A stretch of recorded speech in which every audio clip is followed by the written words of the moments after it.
guys ready? Great. Good afternoon, everybody. How are we? Good to see you all. I have a few announcements off the top today. On April 14th, President Trump will welcome President Bukele of El Salvador for an official working visit here at the White House. They will discuss El Salvador's partnership on using their Supermax prison for Tren de Aragua and MS-13 gang members, and how El Salvador's cooperation with the United States has become a model for others to work with this administration. On April 17th, President Trump will welcome Prime Minister Giorgia Meloni of Italy for an official working visit at the White House as well. The president's thoughts also remain with the families and communities experiencing devastating loss from the severe storms and flooding affected several states across the central U.S. President Trump approved emergency declarations for Arkansas, Kentucky, and Tennessee, allowing FEMA to provide federal assistance like equipment and resources to support state and local emergency response officials who are leading this response on the ground. Last night, the Supreme Court delivered a massive legal victory to the Trump administration and allowed us to continue removing foreign terrorist invaders under the Alien Enemies Act. This was a smackdown to a rogue left-wing, low-level district court judge who have relentlessly tried to stop President Trump from using his core constitutional powers as head of the executive branch and as commander-in-chief. The highest court in the land made it clear that the President of the United States has the power to protect our homeland and forcibly remove foreign terrorists who pose a grave threat to families and communities. Thank you to the Supreme Court for upholding the rule of law and protecting the Constitution.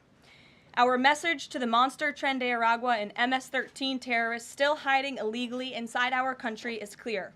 Deport yourself now, or you will be locked up and sent back to your home country.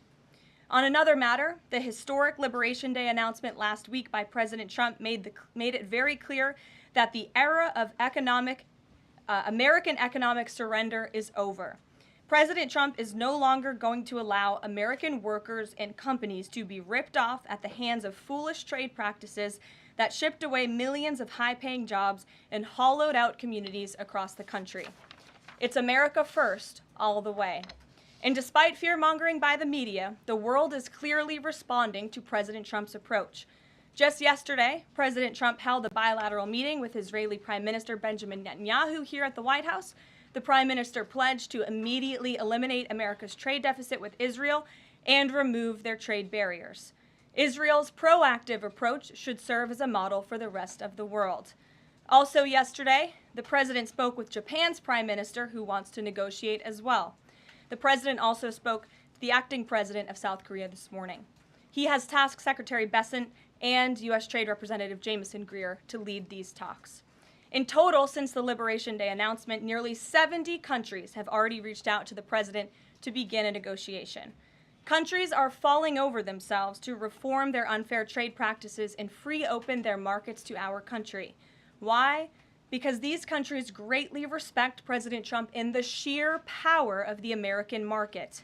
These countries realize they've gotten filthy rich over the past few decades by imposing substantial tariffs on American-made products and ridiculous non-monetary barriers to block out American industry. The jig is up. Past American presidents sat by and let this happen, but President Trump stood up for our country, and he is saying no more. The President's message has been simple and consistent from the beginning. To countries around the world, bring us your best offers, and he will listen. Deals will only be made if they benefit American workers and address our nation's crippling trade deficits. America does not need other countries as much as other countries need us, and President Trump knows this. He's going to use the leverage of our markets and our country to the advantage of the people he was sworn in to represent. On the other hand, countries like China, who have chosen to retaliate and try to double down on their mistreatment of American workers, are making a mistake. President Trump has a spine of steel, and he will not break, and America will not break under his leadership. He is guided by a firm belief that America must be able to produce essential goods for our own people and export them to the rest of the world. A strong America cannot be solely dependent on foreign countries for our food, medicines, and critical minerals. And America must always maintain a robust defense supply chain. Reprioritizing and strengthening our manufacturing industry are essential national and economic security issues of the utmost importance to President Trump. By focusing on supercharging the onshoring of American manufacturing, the president is already delivering on his promise to usher in an economic golden age for our country. Just look at Friday's jobs report, which smashed expectations for the second straight month. The American economy added 228,000 jobs, nearly 100,000 more jobs than economists predicted, and the fourth highest month for private payroll growth in the past 2 years. There was also a sharp increase in transportation, construction, and warehousing employment. And in just 11 weeks, President Trump has secured more than $1.5 trillion in private sector investment. This is $500 billion more than Joe Biden secured in his entire term. This record-breaking private sector investment will create roughly 350,000 American jobs and counting. If you add up all of the investment pledges from foreign governments, President Trump has secured an incredible $5 trillion in total investments already. In the months ahead, President Trump's pro-growth economic agenda will be fully realized. The largest deregulatory effort in American history is underway. Unnecessary, burdensome, costly red tape is being eliminated by this entire federal government every day, driving down costs and massively boosting small businesses. So far, President Trump's deregulation effort has already saved Americans more than $180 billion, equivalent to $2,100 per family of 4. The president's drill baby drill energy agenda, which he will discuss later this evening in the East Room, is capitalizing on the abundance of natural resources under our feet to generate more affordable electricity, cheap gas, and quality new jobs. All of this will combine to end the Biden-imposed cost of living crisis that's absolutely crushed American families. Under President Trump, the American energy industry will lead the globe over the next century, delivering lower prices and significantly strengthening our country's economic position. At the president's direction, Republicans in Congress are working quickly to pass one big, beautiful bill, which will also include the largest tax cut in American history. As President Trump has said, the House must pass this budget resolution quickly. Here in our new media seat today, we have Jasmine Wright, the White House reporter for Notice. Notice is a nonprofit and nonpartisan news site which launched in early 2024. They've gained millions of readers across the country since. Newsroom's goal is both to inform readers and train the next generation of politics and policy journalists.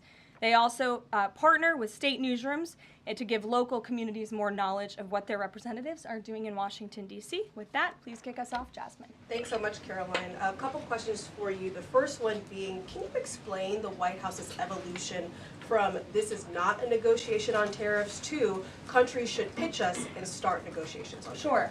As the president said yesterday, Jasmine, both things can be true at the same time. And it is a non-negotiable position that the United States has faced a national security and economic crisis because of the unfair trade practices by countries around the world.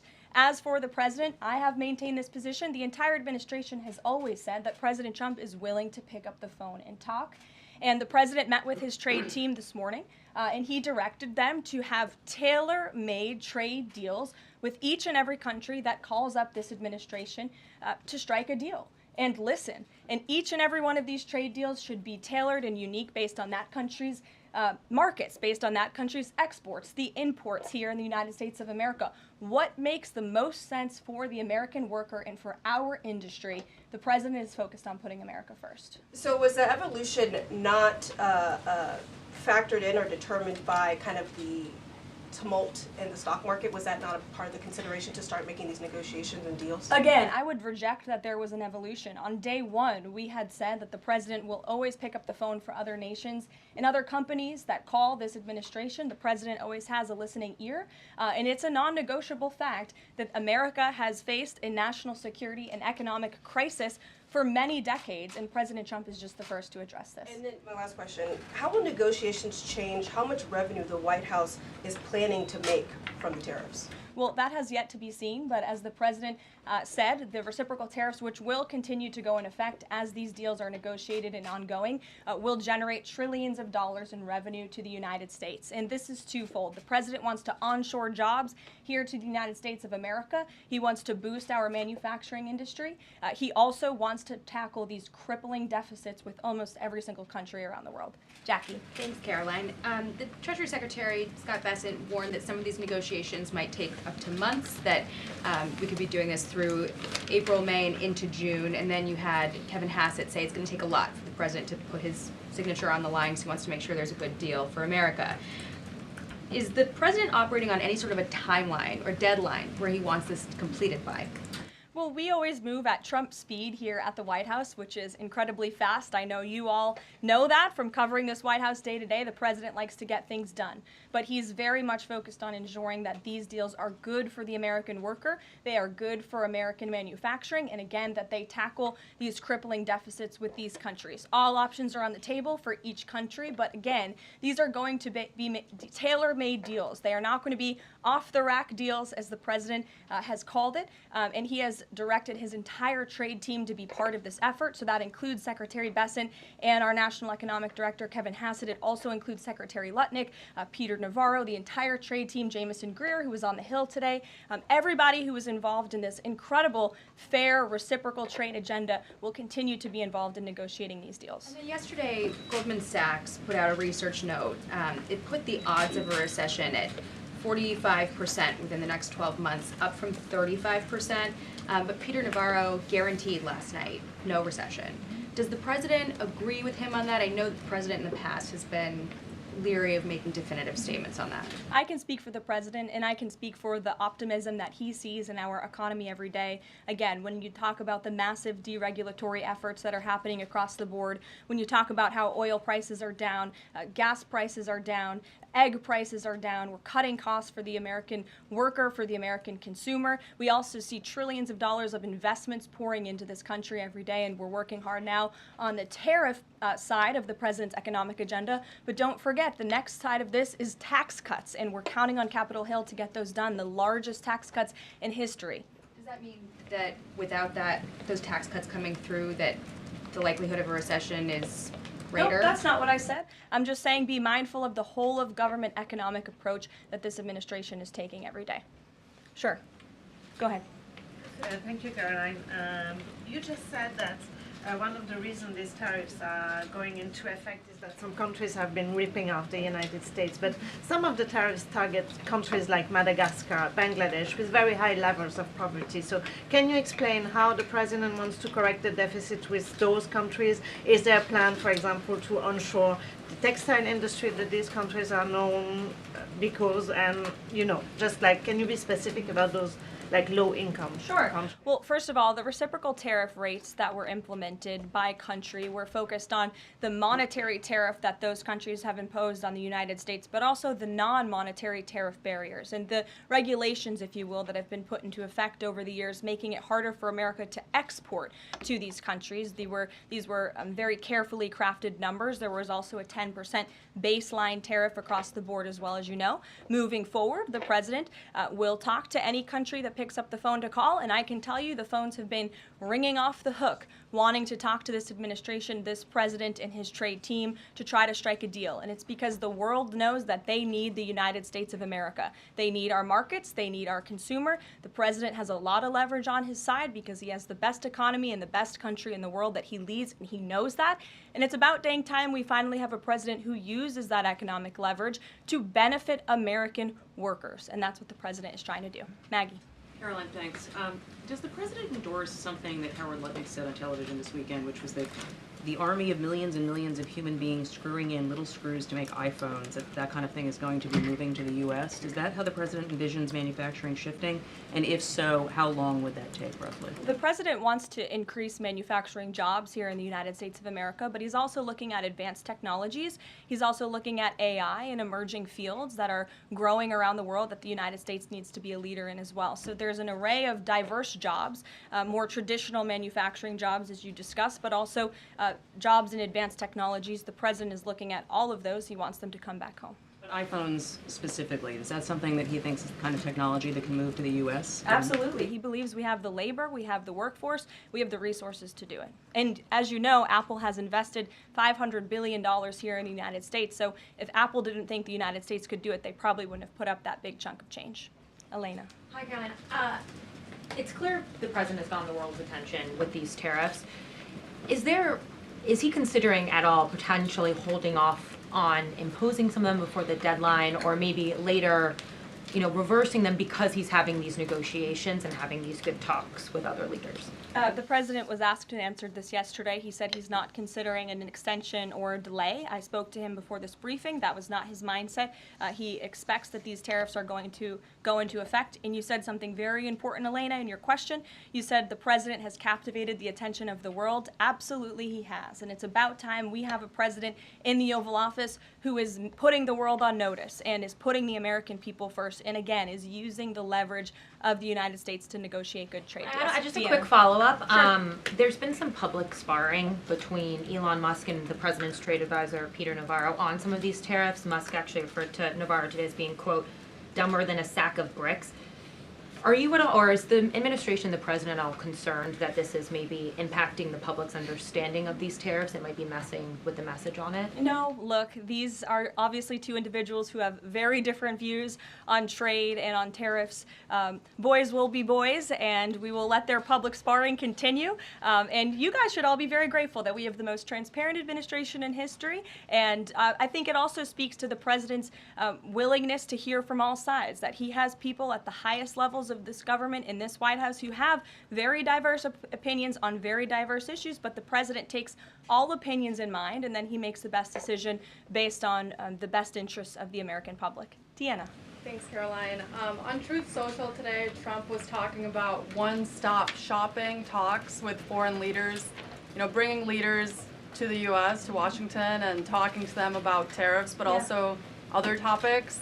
So is that part of his strategy to bring the leaders to Washington and trying to get deals, outside of tariffs on foreign policy issues as well?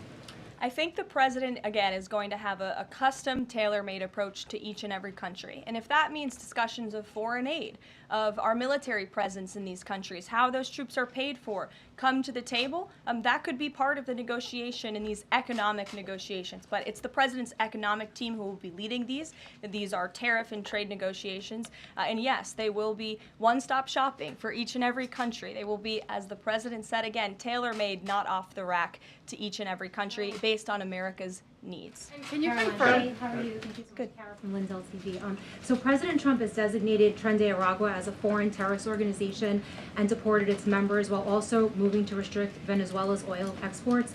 Is the administration preparing additional military or economic actions against Venezuela and the Maduro regime? And my second question is about Supreme Court Justice Amy Coney Barrett. Is the administration have a comment on her decision to go with the liberals and go actually with the Nicaraguas?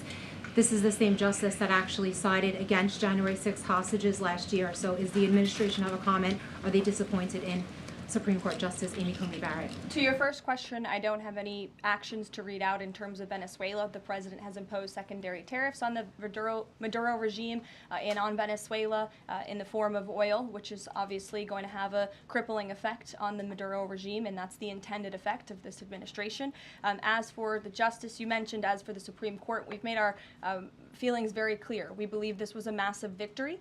Certainly, we wish this was a 9-0 decision because we firmly believe that the president was well within his constitutional authority, and the Supreme Court made that very clear last night, and they put Judge Boasberg in his place. We called on the Supreme Court to rein in these judges who are acting as judicial activists, not real arbiters of the truth and the law, and that's exactly what we saw the Supreme Court do yesterday. Christian. Thanks, Caroline. Now that the president's reciprocal tariffs are here, going into effect tomorrow, what's the status of the ERS? When will they actually start collecting revenue? And will that be nested under CBP or somewhere else entirely? It's something Secretary Lutnick has taken up, so I defer you to the Department of Commerce, but it's something that he and the president believe quite strongly in, and it's a promise that they intend to keep to the American people. Real quickly, can you explain why the president opted to send Secretary Hegseth to the dignified transfer last week instead of attending himself? Sure. The Secretary Hegseth was there to represent the administration. The president has expressed his condolences to these families, as have I from this podium. Shelby. Thank you. The president's trade representative this morning told senators that the president does not intend on carving out exemptions for products and companies when it comes to tariffs. But would the administration consider changing that stance should bankruptcies begin among U.S. companies who are dependent on China trade? I won't get ahead of the president on any exemptions or his decision on that. I will leave that to him. But again, we're looking at this country by country and based on the needs of the American people and the American workforce. And one more, can you walk us through how this specific tariff plan was decided on and which advisor came up with it? The reciprocal tariff plan? It was a plan that was discussed by the president's entire trade team over the course of many, many meetings, and the president ultimately decided on which way to go. A few proposals were given to the president. There was debate and discussion, and the president made his decision. And as you've seen very publicly, the entire trade team is on board with this plan and the negotiations that will ensue because of it. Sure. Karoline, on Iran, given what's going to be happening on Saturday, what exactly is the current administration doing to stop Iran's funding of terrorist aggression worldwide that the previous administration wasn't doing? Well, first of all, when it comes to Saturday, I won't get ahead of the president. He has said there will be direct talks with Iran on Saturday. I won't further any details from this podium for obvious reasons, security reasons. It will, provide an update as we always have.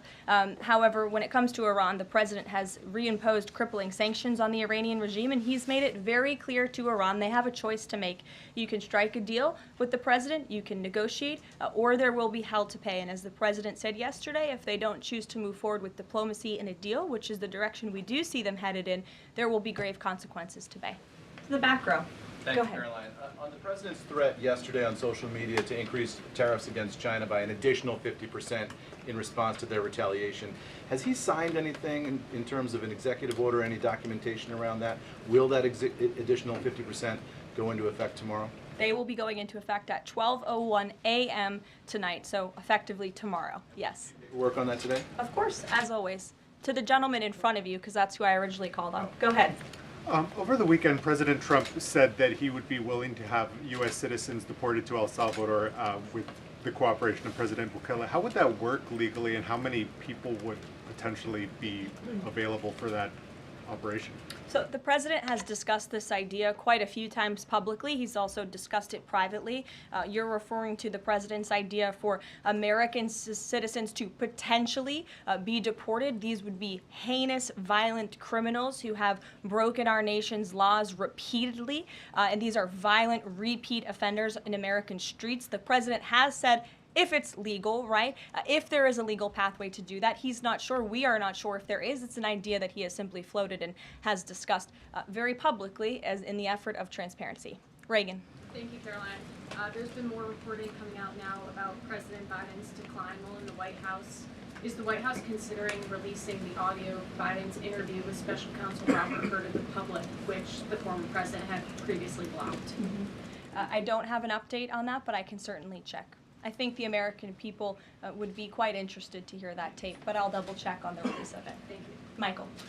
Thank you, Caroline. On Saturday, during meetings with Iran, President Trump says high-level officials will be meeting directly with Iranian officials. We're hearing some pushback from Iran now saying those talks will be indirect. Can you clarify?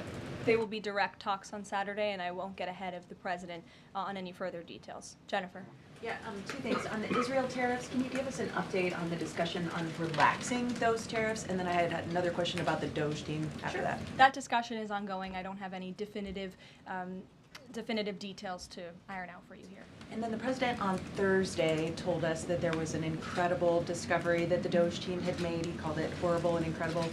Can you reveal that yet? Give us details on what it was about? There has been a discovery. I hate to leave you hanging on a cliff, but I don't want to get ahead of the president on that. But I can confirm there has been a discovery. It's just not quite yet ready for release. Sure. Go ahead. Caroline, thank you.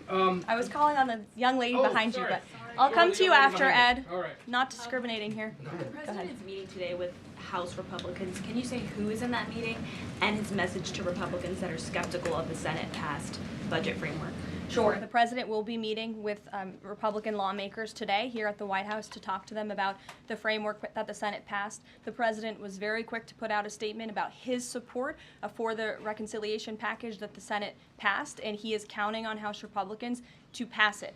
The Republicans received an overwhelming mandate from the American public to govern. We have an extraordinary opportunity. There are key promises that the president made to the American people in this bill: tax cuts, securing the border, deregulation, unleashing the might of American energy. These are good things for the American people. The president wants to see this get done, and that's why he's engaging with lawmakers today. Just a quick follow-up on tariffs. Kevin Hassett said today that the administration is prioritizing talks with Japan and South Korea, other trading partners. Are there other countries on that list that you guys can name publicly that you're having serious discussions with? Sure. As you have heard from various administration officials, myself included, there have been nearly 70 countries that have reached out to the administration last time I checked, but again, I hear the phones are ringing off the hook. There are foreign leaders who want to fly to Washington tonight and get on a plane to negotiate with this country, which shows you the leverage that the president is using. It shows you the rest of the world needs the United States of America to do business with.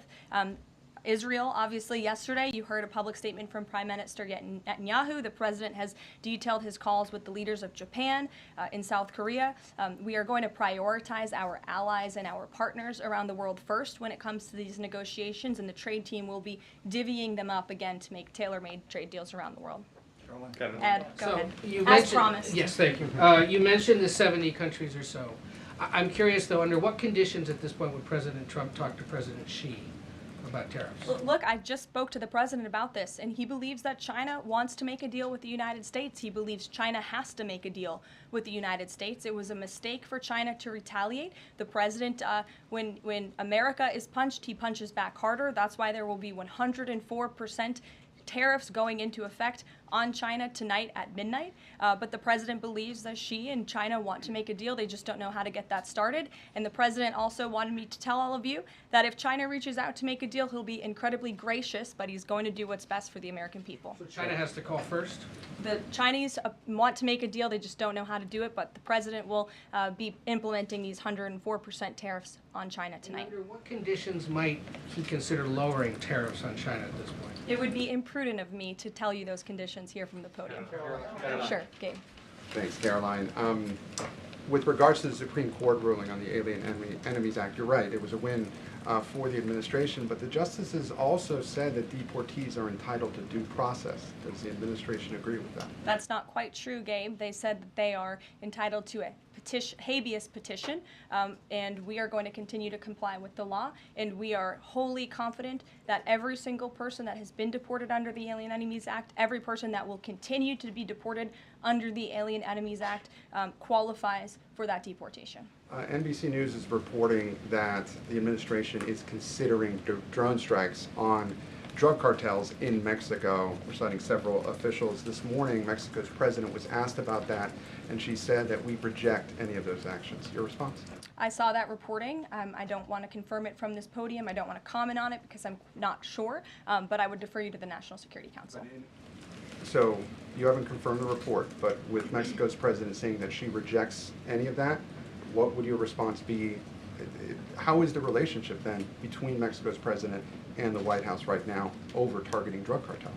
Well, first of all, the relationship between President Sheinbaum and President Trump is quite good, and I think both world leaders would tell you that. The president has been engaged directly with President Sheinbaum on a number of different topics, particularly when it comes to clamping down on the Mexican drug cartels, on clamping down on illegal immigration, human trafficking, drug trafficking through our southern border. She's taken significant steps towards doing that, but as for that specific report, again, I'm not going to comment. Caroline, two questions on trade. First, as a part of these negotiations, is it possible for countries to lower their tariffs below that 10% a bare minimum that's been set? Again, I'll leave that to the president to make those determinations, but I can tell you that 10% universal baseline will go into effect as these negotiations are ongoing. Got it. And then what is your thinking just as far as low labor cost countries? Like if you've got a country like Vietnam that wants to negotiate, but obviously they have some advantages in terms of trade, in terms of the people there are not paid as much as American citizens. What is kind of the thinking? Can they still achieve a good kind of trade outcome with the United States? Well, again, you're right to point out that different countries have different labor markets. They have different skills, if you will, different resources, and the president is going to take all of that into account. His team will take all of that into account when they're negotiating these deals. I do just want to point out one thing, that the president, everybody in Washington, whether they want to admit it or not, knows that this president is right when it comes to tariffs and when it comes to trade. In fact, Democrats have long said that the United States of America has been ripped off by the countries around the world. They just don't want to admit it now because it's President Trump who is saying that. In June of 1996, Nancy Pelosi spoke on the House floor. She urged her colleagues at the time to fight against the status quo trade policies that had contributed to America's trade deficit with China. In fact, Nancy Pelosi said, "How far does China have to go? How much more repression? How big a trade deficit? How many jobs have to be lost for the American workers? How much dangerous proliferation has to exist before members of this House of Representatives will say, 'I will not endorse the status quo'?" Those are the words of Nancy Pelosi in 1996. Well, President Trump is finally answering her call 27 years later. Nancy Pelosi can thank President Trump today for the 104% retaliatory tariff that will be going into effect on China. In 2007, Chuck Schumer spoke of our nation's crippling trade deficit, saying, "These are the kinds of records the American people don't want us to be breaking. The administration needs to move beyond words, take action now to reverse a trend that threatens our prospects for future economic growth." And Chuck Schumer said that in 2007. Finally, in 2025, President Trump is taking action. Recently defeated Democrat Sherrod Brown said on deficits in 2012 that our deficit then at China had reached an all-time high, and it was on pace to recede last year's record. The trade deficit had cost American workers millions of jobs at the time. These are the words of Democrats years ago. It is about time America finally has a president who is taking action to restore those millions of jobs back to the United States of America, to boost our manufacturing industry. He's doing what's right for the American people. It will take a lot of labor. It will take a lot of effort. But that's exactly what the American people elected this president to do. He will be talking about our energy agenda at 3 o'clock today over in the East Room, as you all know. He will be signing a bill to unleash the might of our beautiful, clean coal industry in this country, which is a reliable energy source also for AI. There's a great story in Bloomberg today, actually, about the executive order that will be signed later. So we'll see you all there. I'll let the president speak more. We'll see you later. Thanks, guys. Thank you.